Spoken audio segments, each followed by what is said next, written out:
तो चलिए देख लीजिए। हाँ, तो हम कह सकते हैं कि यहाँ पे एसी सोर्स ने कितने चार्ज डिलीवर किए, क्यों डीसी सोर्स ने कितने चार्ज डिलीवर किए। एज्यूम करते हैं कि बराबर उसने बराबर वही चार्जेस सेंड किए जो कि किसने किए, एसी सोर्स ने सेंड किए। तब डीसी सोर्स का जो करंट वैल्यू होगा, ठीक है, that will be the average value. तो let me write it average, I average, ठीक है।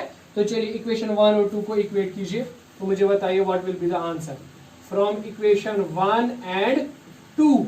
इक्वेशन 1 एंड 2 को आप इक्वेट करेंगे तो आपको मिलेगा कि यहाँ पे इस तरह से आई average multiplied by T divided two is nothing but it is twice I not by omega, ठीक है कि नहीं, है ना। अब जरा यहाँ पे ध्यान दीजिए, मुझे बताइए क्या आएगा, what will be the next step.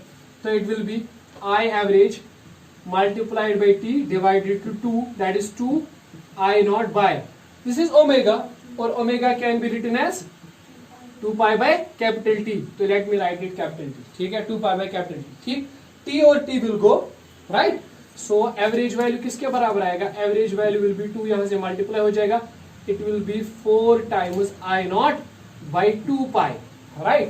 तो 2 और 4 में कैंसिलेशन कर दीजिए आप, तो when you will cancel out what you will get, I average will be 2 I not divided by pi, ठीक है। तो ये है ना, this is the average value of alternating current, this is the average value of alternating current in the half period t by 2, in the time period t by 2, किस period में, t by 2 time period में, ठीक है। अब आप further क्या कर सकते हैं, फर्दर आप वैल्यू पुट कर सकते हैं पाई का, ठीक है। तो जब आप पाई का वैल्यू पुट करेंगे तो इट विल बी, पाई का वैल्यू पुट कीजिए तो it will B 0.637 of I not, ठीक है। और अगर परसेंटेज में कहा जाए तो average value will be 63.7% of I not, ठीक है। मैक्सिमम वैल्यू में से 63.7%, ठीक है, जो है इस करंट का एवरेज वैल्यू है, ठीक है कि नहीं। देखिए बेटा, मैं आपको एग्जांपल देता हूं, ध्यान से समझिएगा। अगर किसी सर्किट में एसी सोर्स के द्वारा 100 एम्पियर की करंट प्रोड्यूस होती है, मान लीजिए ये AC source 100 ampere current maximum produce करता है, मतलब ये कि जब एसी सोर्स आप ऑपरेट करोगे तो what will be the maximum value of current, current will be alternating changing, लेकिन maximum value of current will be 100%, ठीक है। अब अगर 100 एम्पियर अगर आप एवरेज निकालोगे for the positive cycle, that will B 63.7% of 100 ampere, तो दैट विल बी 63.7 एम्पियर, ठीक है कि नहीं, 63.7 एम्पियर, ठीक है। जरा इस ग्राफ पे मार्क आउट कीजिए कहां पे ये 63.7 आएगा। तो देखिए ये जो ग्राफ है ना आपका, ये पूरा का पूरा आई नॉट है, हम खाली पॉजिटिव साइकिल के लिए बात कर रहे हैं और किसी साइकिल के लिए नहीं, पॉजिटिव साइकिल के लिए। तो जरा बताइए यहाँ पे कहां पे आएगा, this will be about half, ये half of the I naught होगा, यहां से यहां तक पूरा आई नॉट, ये हाफ होगा, तो 60% जो है ना ऑलमोस्ट यहां पर आएगा,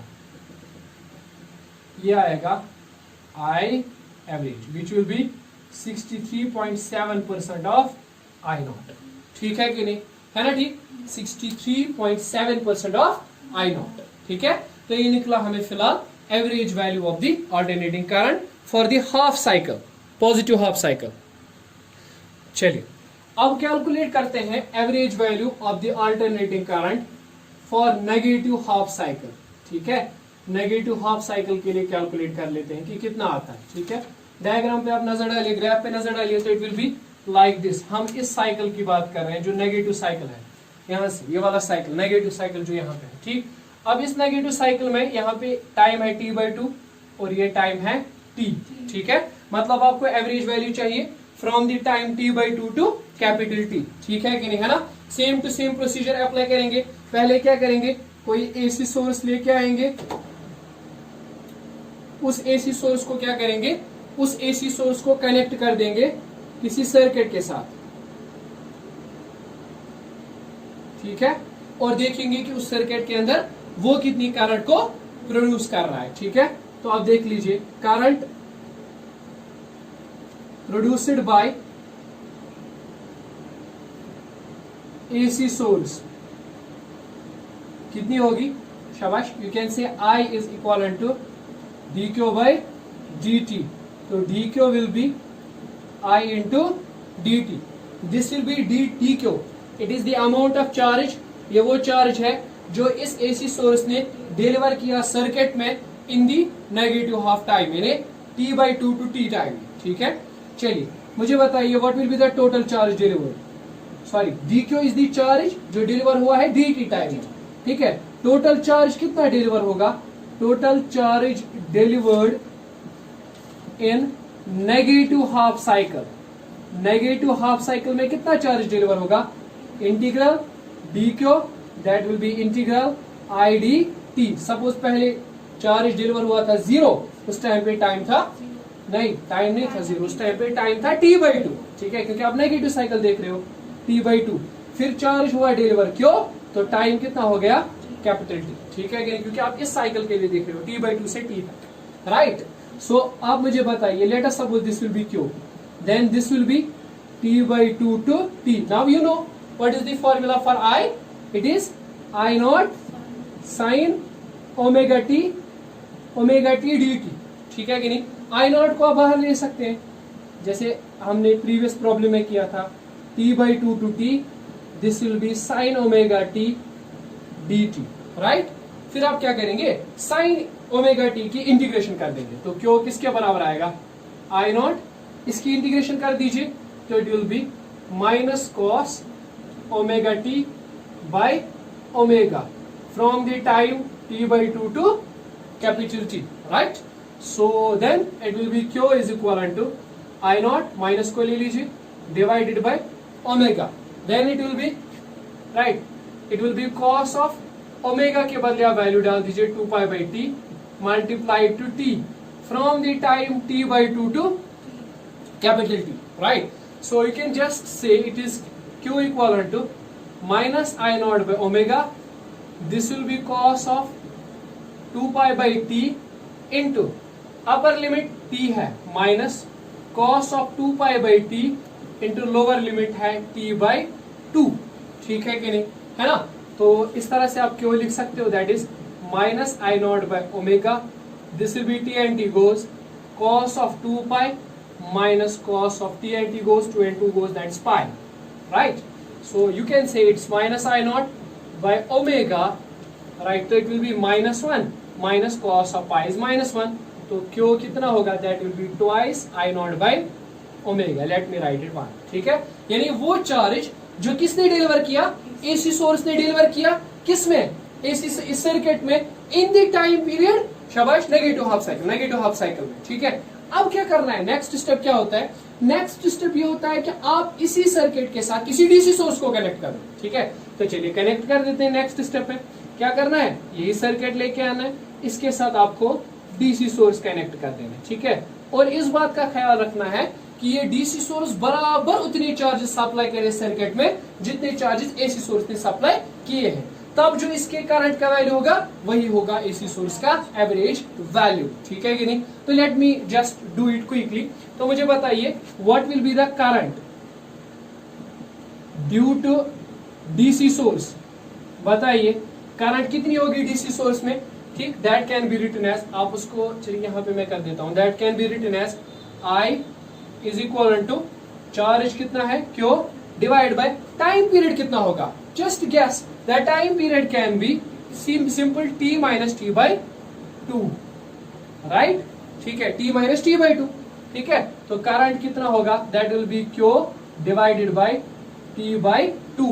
अब आप देख लो यहाँ पे कितना चार्ज डिलीवर किया एसी सोर्स ने Q, अब डीसी सोर्स भी कितना चार्ज डिलीवर कर रहा है Q, तो इसके करंट का जो वैल्यू होगा वही होगा अल्टरनेटिंग करंट का एवरेज वैल्यू, राइट।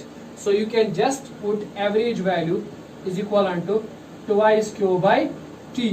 तो I you can write it like this way, Q का वैल्यू निकाल सकते हैं, that will be I average multiplied by T divided to 2। Let me call it as equation number 2। ठीक है, अब हम इक्वेशन 1 और 2 को इक्वेट करके एवरेज वैल्यू निकाल सकते हैं। इक्वेशन 1 और 2 को हम इक्वेट कर देंगे, तो क्या निकलेगा जरा बताइए। तो हम इसका जो वैल्यू है वो कैलकुलेट कर सकते हैं if we equate equation 1 and equation 2। तो बताइए इक्वेशन 1 का जो वैल्यू है दैट इज दिस, तो that is twice I0 by omega, तो let me write it twice I0 by omega, and जो वो वैल्यू है डीसी चार्जेस का इक्वेशन 2 से, that will be divided by 2, ठीक है, I average multiplied by T divided to 2। तो ये क्या निकलेगा, it will be I average T divided to 2, that will be twice I not by omega. Omega के बदले आप फिर से लिख सकते हैं 2 pi by T, T and T will goes, 2 and 2 will goes, I average will be equivalent to, this will be this 2 and 2 goes, this will be twice I naught by pi, ठीक है, this will be twice I naught by pi। फिर से आप इसका value plot कीजिए I का value, तो it will be simply 0.637 of I naught, ठीक है कि नहीं, है ना। तो इस तरह से आप पुट कर सकते हो इसका वैल्यू। Is that clear? तो चलिए ठीक है, तो I average will be equal to 63.7% of I not, right. तो ये क्या निकला, शाबाश, ये सेम निकला जितना हमें पॉजिटिव साइकिल के लिए निकला था, ठीक है। तो ग्राफ के लिए आप प्लॉट कर सकते हो, यहाँ पे होगा ऑलमोस्ट ये एवरेज वैल्यू यहाँ पर, ठीक है, दिस ऑलमोस्ट मैं कह रहा हूँ, रफली आप एवरेज वैल्यू यहाँ पे देख सकते हो, ठीक है। अच्छा, what will happen if you calculate the average value for the full cycle, ठीक है। चलिए हाफ साइकिल के लिए तो कर लिया हमने, दोनों हाफ साइकिल्स के लिए। अब अगर मैं ये फुल साइकिल के लिए करूंगा तो फुल साइकिल के लिए किस तरह से कर सकते हैं इस वैल्यू को, ठीक है। तो let's do that. Full cycle के लिए हम किस तरह से ये वैल्यूज कर सकते हैं। फुल साइकिल जब आप करोगे तो what will happen, the values of time will change, time limit change हो जाएगा, ठीक है। अब टाइम का क्या लिमिट आएगा, 0 टू कैपिटल टी, ठीक है। तो लिमिट आएगा 0 to capital T, rest of the things will remain same, बाकी जो कैलकुलेशन वगैरह है वो तो सेम ही रहेगी। सो मैं शॉर्टकट में आपको समझा देता हूं करना कैसे, ठीक है। तो चलिए क्विक कर लेते हैं for full cycle. Full cycle के लिए देख लेते हैं, ठीक है। Current due to AC source, सबसे पहले current due to AC source, AC source कितना करंट प्रोड्यूस करेगा, let me write it simply, I D Q by D T, and D Q जो है that is the charge delivered in small time D T. तो total charge कितने delivered होंगे, that will be Q integral of I D T from the 0 to T, क्योंकि full cycle के लिए देख रहे हो 0 से टी तक, ठीक है। तो ये आएगा Q will be integral 0 to T, I के बदले आप वैल्यू दे सकते हो I naught sine omega T D T, ठीक है। तो क्यू आप लिख सकते हो, आई नॉट निकलेगा बाहर, साइन की इंटीग्रेशन हो जाएगी minus cos omega T from 0 to T, और डिवीजन में आएगा ओमेगा, ठीक है। तो क्यू का जो वैल्यू है that will be minus I not by omega cos of omega के बदले दे सकते हो 2 pi by capital T into small T from 0 to T. तो क्यू का जो एवरेज क्यू आएगा चार्ज डिलीवर्ड, तो that will be 2 pi by capital T into T minus cos of lower limit 0। तो ठीक है, तो आप क्या कर सकते हो यहाँ पे, क्यू किसके बराबर आएगा, it will be minus I not by omega, that will be T and T goes, तो it will be cos of 2 pi minus cos 0, right. तो Q will be minus I not by omega, cos of 2 pi is 1 minus cos of 0 is 1, तो this will B 0, ठीक है, क्योंकि 1 minus 1 is 0। तो total charges कितने deliver होंगे AC source के द्वारा in the time period 0 to T 0, ठीक है। Now current due to DC source, अब बताइए डीसी सोर्स के द्वारा जो करंट प्रोड्यूस होगी that will be I average लिख लेते हैं, Q divided by time period will be T, ठीक है। तो Q will be I average multiplied to T. तो लेट मी से फ्रॉम इक्वेशन 1 एंड 2, तो आप देख लीजिए average value of the current will B 0, ठीक है कि नहीं। मीन वैल्यू और average value of alternating current for the full cycle is always 0, ठीक है। Remember this thing.